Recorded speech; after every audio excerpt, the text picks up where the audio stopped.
earliest memories of elementary school library are warm and fuzzy.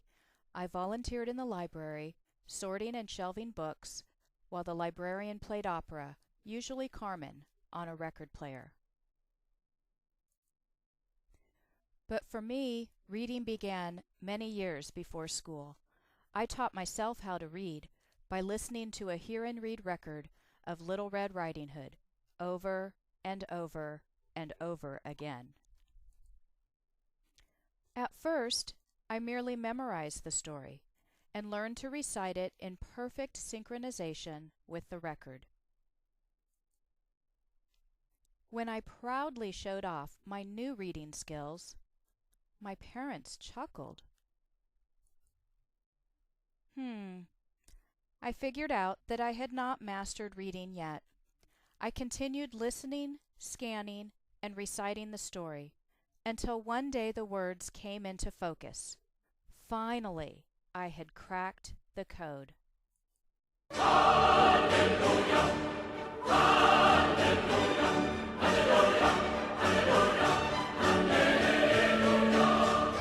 Hallelujah! Hallelujah!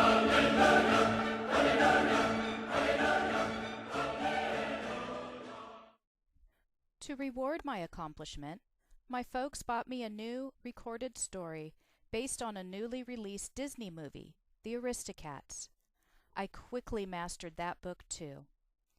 These recorded storybooks on vinyl were my original home run books.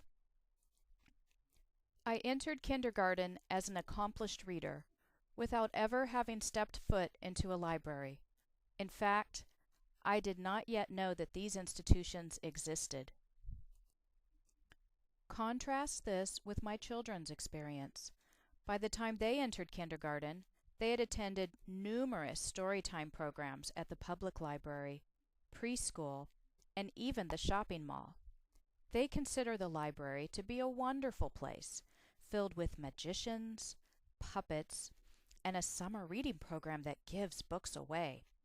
They each have their own bookshelf overflowing with age-appropriate materials. In other words, they are living in a print-rich environment. My first experience of a library was the elementary school's collection built to support curriculum needs. The collection did not contain any pleasure reading or fiction. Instead, it was filled with primary readers, nonfiction, and classical music, all classified by the Dewey Decimal System. Because of the curriculum-focused collection, it never occurred to me to seek pleasure reading from a library. I volunteered regularly and checked out every nonfiction book about cats and horses. Nonfiction was the only type of book I had access to. Our library collection did not include popular fiction, book series, magazines, or comics. And VHS recordings of movies had not yet been invented. The catalog was a bureau of small drawers with index cards for each title, author, and subject. I wore out the subject cards for cats and horses, hoping to find new acquisitions on these subjects. One day, a farm girl named Erica told me about the public library. Her mom drove me there and helped me to get a library card. I checked out one book, but had a difficult time arranging transportation to return it. You see, I lived on the outskirts of town, could not drive, and was not allowed to ride my bike that far outside my neighborhood. This is a common scenario in rural communities. The location of the public library can be very inaccessible for some folks. The library did not have an overnight return bin and was open sporadically. When I did arrange a ride to the library, it was closed, and so I still could not return my book. Ultimately, I accumulated an overdue fine. When I returned the book, the librarian made me feel like a bad person. I was a rule follower by nature, and was so embarrassed that I had not been able to return the book on time. The experience was so humiliating that I never stepped foot into a public library again until high school. For pleasure reading, I devoured every installment of Nancy Drew and Little House on the Prairie.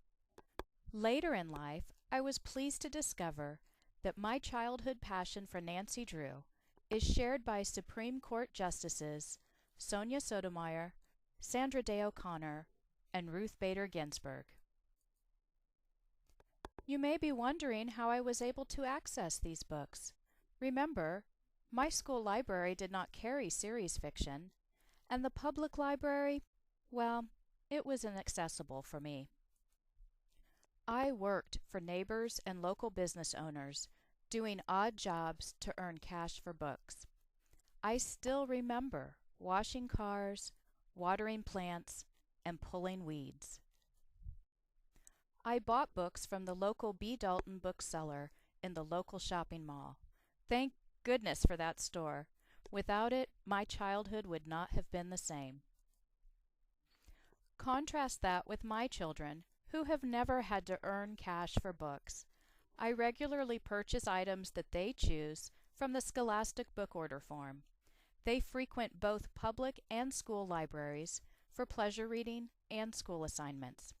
Their teachers have classroom collections of popular fiction that they can borrow. They have positive relationships with teachers and librarians who recommend books and talk with them about their reading experiences. None of my children would be too afraid or embarrassed to go to the public library. I continue to read aloud to them even though they are old enough to read to themselves. It has become a cherished part of our nightly routine. Basically, they are encouraged to read books, listen to stories, and purchase titles of their own choosing. In middle school, I began raiding my parents' bookshelves. It was completely inappropriate stuff. Horror books written by Stephen King. I had night terrors for years. Steamy romance and political intrigue.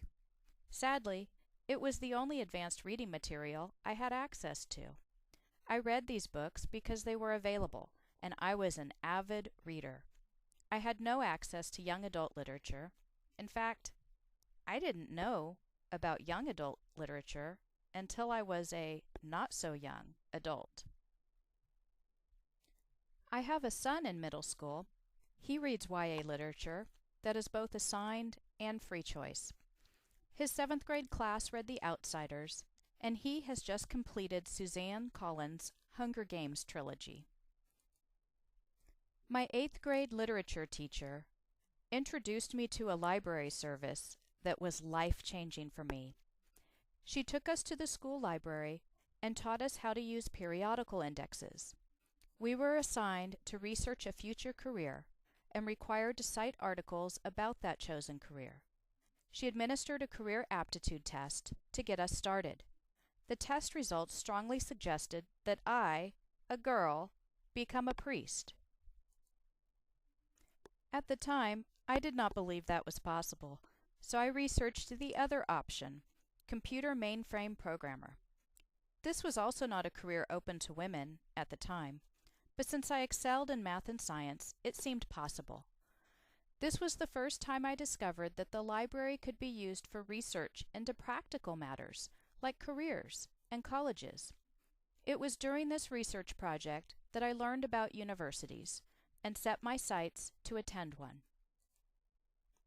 In college, I worked at UCLA's University Research Library. I was a library assistant who worked at the front circulation desk, took weekly road trips to the Stack Annex to retrieve materials from storage, and performed various circulation duties. During my years at URL, I learned about academic libraries and the services they provide to faculty and students. It was not until I was an adult with children of my own that I finally discovered the joys of the public library. What a shame that I did not have access to this wonderful place during my own childhood. With my children, we attended weekly storytime programs, entertainment programs, and participated in the annual summer reading program. We checked out multitudes of picture books, early readers, and baby board books. We could not have enjoyed nearly the same variety and quantity of books without access to the public library. And now I'd like to pursue a career in this profession. My dream job is to become a children's librarian.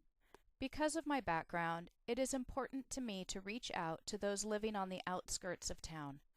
I understand how challenging it can be for some children to access their public library. Because of that, I would like to partner with schools and provide programming to students nearer to where they live. I would also like to provide library fine amnesty days for youth. I am filled with programming ideas that will promote literacy and engage children in fun activities. I am still an avid reader, spending hours devouring children's and young adult titles. Check out my blog, Lily's Corner, to read my reviews and comment on them.